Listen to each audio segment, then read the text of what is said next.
Hi everyone. So আজি এই ভিডিঅ'টোত কাৰেণ্ট ইলেক্ট্ৰিচিটি চেপ্টাৰ যোনটো আছে তাৰ আমি কিছুমান অবজেক্টিভ কোৱেশ্চনছ কিছুমান চাম হা this is with regard to your Assam higher secondary education council ঠিক আছে চ' প্ৰথম কুৱেশ্যনটো আছে তোমালোকেও নিজেও ট্ৰাই কৰা ঠিক আছে তোমালোকে নিজে ট্ৰাই কৰি পেলাই মোৰ সলিউশ্যনটোৰ লগত মিলাই চাবা current of 4.8 amperes is flowing through a conductor the number of electrons per second will be ঠিক আছে এটা কাৰেন্টৰ ফৰ্মুলাটো আসলে I is equal to Q by T ঠিক আছে per second কৈছে মানে টাইমৰ কথাটো 1 সেকেন্ড বুলি কৈছে সো কাৰেন্টটো হৈ চাৰ্জ ডিভাইড বাই 1 সেকেন্ড ঠিক আছে এটা কাৰেন্টটো তোমাৰ দিছে 4.8 এম্পিয়াৰ ঠিক আছে সো তাৰমানে Q is equal to কিমান হ'ব Q is equal to 4.8 into 1 so that is equal to 4.8 coulomb হ'ব ঠিক আছে তোমাক কৈছে নম্বৰ অফ ইলেক্ট্ৰনছ কিমান আছে তো 4.8 কুলমত কিমান ইলেক্ট্ৰনছ আছে ইয়াত আমি কোয়ান্টাইজেশন অফ চাৰ্জ প্ৰিন্সিপলটো ইউজ কৰিব লাগিব কোয়ান্টাইজেশন অফ চাৰ্জ ঠিক আছে পঢ়িব এনেকে লাগে কি আমাৰ থিওৰি প্ৰিপাৰেচন হৈ থাকে এমসিকিউ প্ৰিপেয়াৰ কৰোতে থিওৰি প্ৰিপাৰেচন হৈ যাব কোয়ান্টাইজেশন অফ চার্জ কি আছে Q is equal to Ne ঠিক আছে so n is equal to কি হৈ যাব n ইয়াত মানে q2 স্মল q আছিল q is equal to n into e ঠিক আছে so this is q is equal to n into e তো n to কিমান হৈ যাব q by e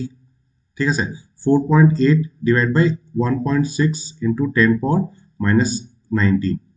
ঠিক আছে so it will 16 3 so this is 3 into 10 power 19 electrons ঠিক আছে সো কোনটো অপশন আছে অপশন এ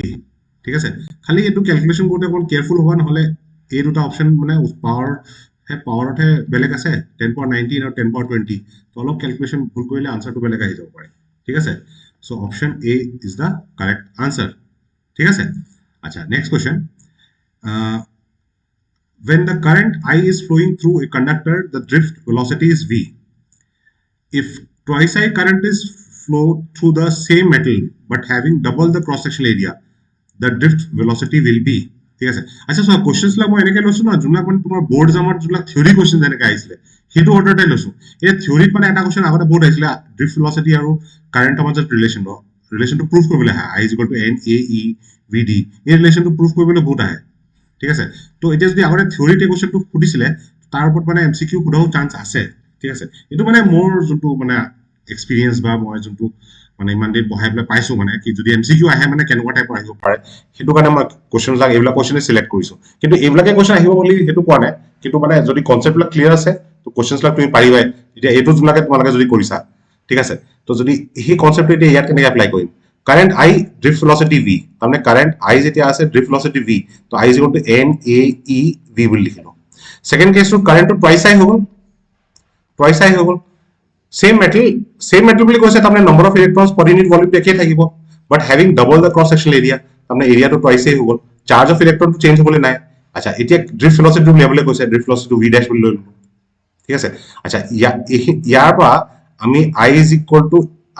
এটো আসলে তো এই I ভ্যালুটো ইয়াত যদি সাবস্টিটিউট কৰো I ভ্যালুটো ইয়াত সাবস্টিটিউট কৰো ঠিক আছে এই I ভ্যালু ইয়াত সাবস্টিটিউট কৰো তো twice NAEB is equal to n twice AEV dash ঠিক আছে তো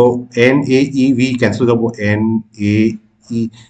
ক্যান্সেল হল ঠিক আছে তো এটা A2 টো ক্যান্সেল হল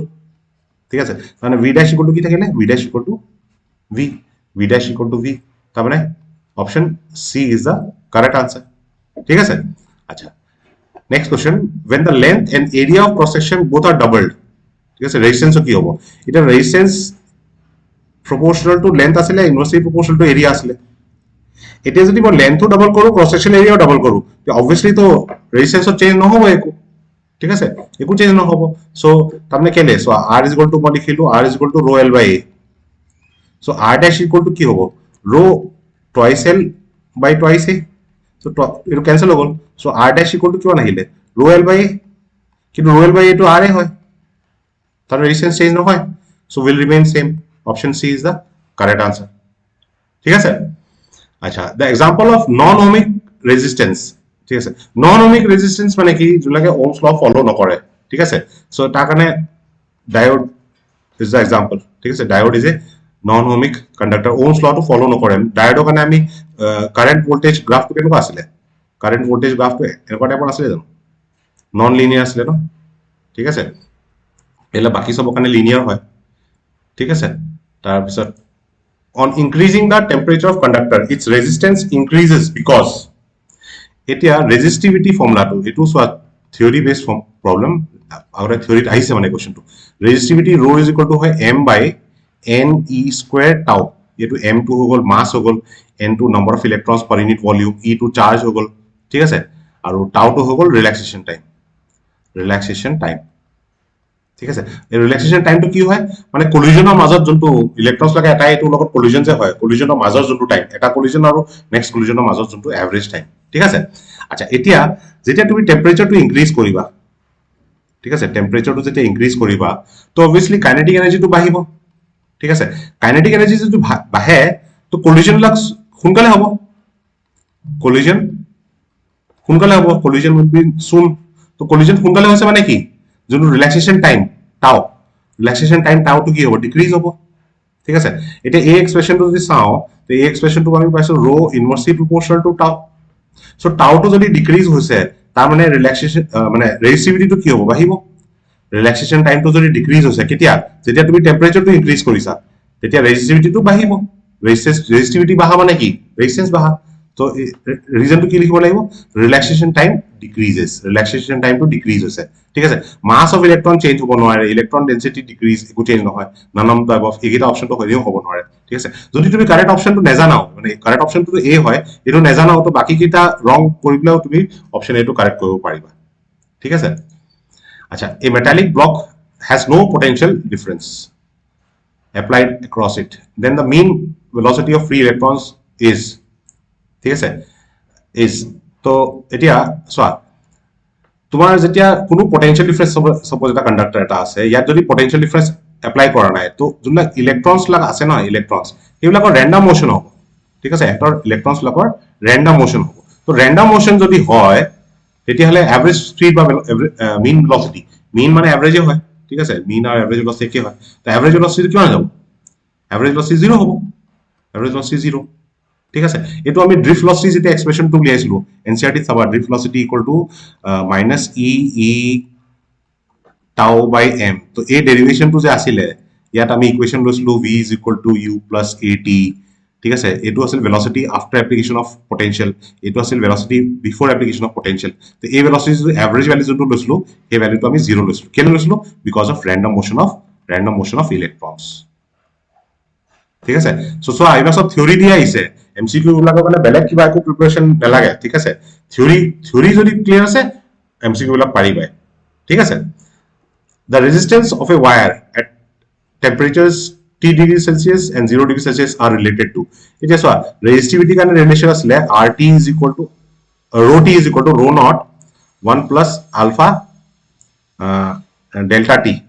डेल्टा टी বা टी লিখিব পাৰা डेल्टा टी মানে কি টেম্পাৰেচাৰ চেঞ্জ হৈছে তো ইয়াৰ পৰা 0 পৰা टी ले গৈছে তো t - 0 তাৰমানে t এ হ'ব ঠিক আছে so delta T to t লিখিবা ইয়াতে ঠিক আছে আচ্ছা এটো রেজিস্টিভিটি কাৰণে হ'ল এতিয়া r হয় rho l by a যেতিয়া টেম্পারেচার চেঞ্জ কৰিব ৰেজিস্টিভিটি চেঞ্জ হয় ৰেজিস্টিভিটি চেঞ্জ হলে তো ৰেজিস্ট্যান্সও চেঞ্জ হ'ব তো এই ৰিলেশনটো ৰেজিস্ট্যান্সৰ কাৰণে একে ৰিলেশনে থাকে rt r naught 1 plus alpha t ঠিক আছে তাহলে option A is the correct answer ঠিক আছে খালি এটা বস্তু মনত ৰাখিবা ইয়াৰ ৰেজিস্ট্যান্স অফ ওয়্যাৰ বুলি কৈছে এটা ওয়্যাৰ মানে অবভিয়াসলি এটো মেটাল ওয়্যাৰ ঠিক আছে যদি সেমিকন্ডাক্টৰ বুলি কয় সেমিকন্ডাক্টৰ ঠিক আছে সেম এটা just now we have discuss কি যদি মানে টেম্পারেচার ইনক্রিজ কৰিছো তো তোমাৰ ৰেজিস্টিভিটি ইনক্ৰিজ হৈছে কাৰ কাৰণে হৈছে মেটালৰ কাৰণে কিন্তু সেমিকন্ডাক্টৰ কাৰণে আকৌ টেম্পাৰেচাৰ যদি ইনক্ৰিজ কৰা নহয় টেম্পাৰেচাৰ ইনক্ৰিজ কৰিলে ৰেজিস্টিভিটিটো ডিক্ৰিজ হৈ যায় তো তাৰ কাৰণে আকৌ ৰিলেশনটো এনেকুৱা হ'ব rt is equal to r naught 1 minus alpha t ঠিক আছে মাইনাস এ ইয়াত মাইনাস সাইনটো আহিব ইয়াত নেগেটিভ সাইন আহিব ঠিক আছে সেমিকন্ডাক্টর যদি হয় ঠিক আছে এটো তো ওয়্যার মেটাল হয় ওয়্যার মানে মেটালে বুজাইছে ঠিক আছে তো ইয়াত ইনক্রিজ হয় রেজিস্ট্যান্সটো বাঢ়ে এখানে rt is equal to r naught 1 plus alpha t ঠিক আছে আচ্ছা নেক্সট আছে resistance of A where is r if the length of the wire is doubled by stretching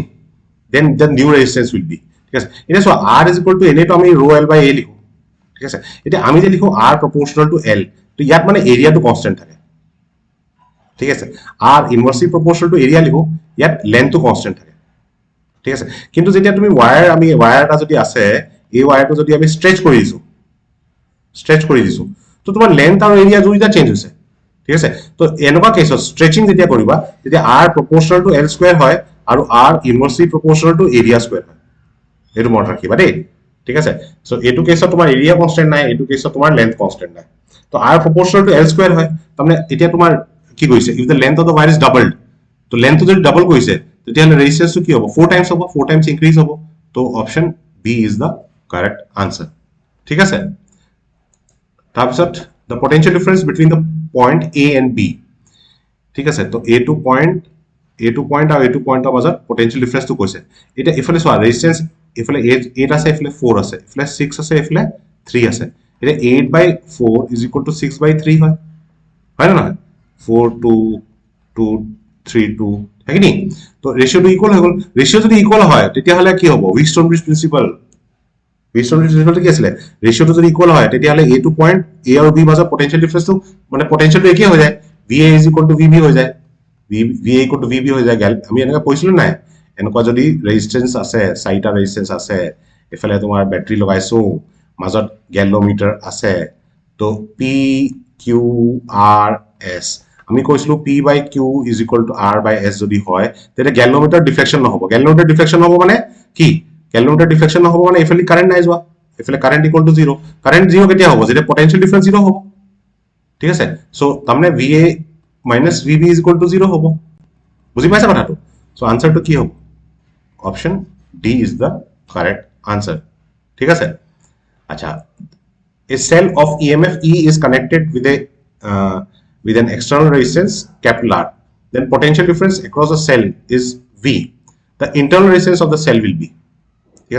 ঠিক আছে এতিয়া সোয়া এই কোশ্চেনটো আনসারটো এনেটো দেখিবলৈ লাগে আমি জানো এ হয় ঠিক আছে এটো এক্সপ্রেশন পটেনশিওমিটার আমি ইউজ কৰিছিলো পটেনশিওমিটাৰ ইন্টাৰনাল ৰেজিস্ট্যান্স উলিয়াবলৈ কাৰণে ঠিক আছে কিন্তু এবাৰ দেখাই দিছো কেনেকৈ হয় এতিয়া সোয়া সেলৰ কাৰণে E is equal to V plus I into R হয় ঠিক আছে সো তাৰমানে R is equal to হৈ যাব E minus V divided by I ঠিক আছে আচ্ছা তাৰপিছত এই সেলটোৰ কাৰণে E is equal to তোমাৰ আসলে E is equal to I into R EMF equal to I into R তো I জায়গাত লিখিব পাৰো E by R তো এই বস্তু যদি ইয়াত সাবস্টিটিউট কৰা তেতে R is equal to E minus V divided by E by R এটো পাবা so R is equal to কি হৈ যাব E minus V এই তলৰটো ওপৰলৈ গুচি গল ডিভাইড বাই E কোনটো অপশন হ'ল অপশন এ হৈ গল ঠিক আছে which of the following graphs represents ohmic resistance এটা ohm's law to কি আছিল ohm's law আসলে মানে v proportional to I আসলে তো v proportional to I মানে এহেতৰ মাজত যদি গ্ৰাফ ড্ৰ কৰা স্ট্রেট লাইন পাবা স্ট্রেট লাইন হয় না স্ট্রেট লাইন অকল এটাহে আছে মানে with a positive slope ঠিক আছে তো এটো হ'ব নোৱাৰে এটো হ'ব নোৱাৰে এটো হ'ব নোৱাৰে ঠিক আছে ইয়াৰ ডিক্রিজ আছে এটো স্ট্রেট নহয় তো option A is the correct answer ঠিক আছে আচ্ছা VI গ্রাফ এটো next question VI graph for parallel and series combination of two identical resistors দেখাইছে which graph represents the parallel combination ঠিক আছে এটা সোয়া যদি R আৰু R দুটা রেজিস্ট্যান্স আছে তো সিরিজত হলে RS is equal to twice R হ'ব প্যারালালত হলে এটো কিমান হ'ব R/2 হ'ব রেজিস্ট্যান্স কোড বেশি হৈছে ইয়াত বেশি হৈছে কোড কম হৈছে ইয়াত কম হৈছে ঠিক আছে ইয়াত কৈছে which graph represents parallel combination এটা VI গ্ৰাফৰ যোনটো VI গ্রাফ যোনটো আছে এটো VI graph VI by I equal to R হয় এটো V by I মানে কি স্লোপ হ'ল তাহলে V by I গ্ৰাফৰ যোনটো স্লোপ হ'ব হেতুকে ৰেজিস্ট্যান্স বুলি কয় ঠিক আছে ৰেজিস্ট্যান্স কাৰ কম প্যাৰালালত কম আছে তো স্লোপ কাৰ কম স্লোপ এটো কম এটো বেশি আছে হয় না এটো স্লোপটো কম আছে তাহলে A to F এটো প্যারালাল রিপ্রেজেন্ট কৰিছে তাহলে option A is the correct answer ঠিক আছে সো এখিনি কিছুমান কোশ্চেন আসলে কাৰেক্ট ইলেক্ট্ৰিসিটি চ্যাপ্টাৰ তো মোক লাগিছে আশা কৰিছো তোমাৰ মানে এটো বেনিফিট হ'ব বা কিবা কোশ্চেনৰ যদি ডাউট আছে কিবা সলিউশন যদি বুজি পোৱা নাই তোমালোকে কমেন্টত জনাবা ঠিক আছে মাই বেস্ট অফ লাক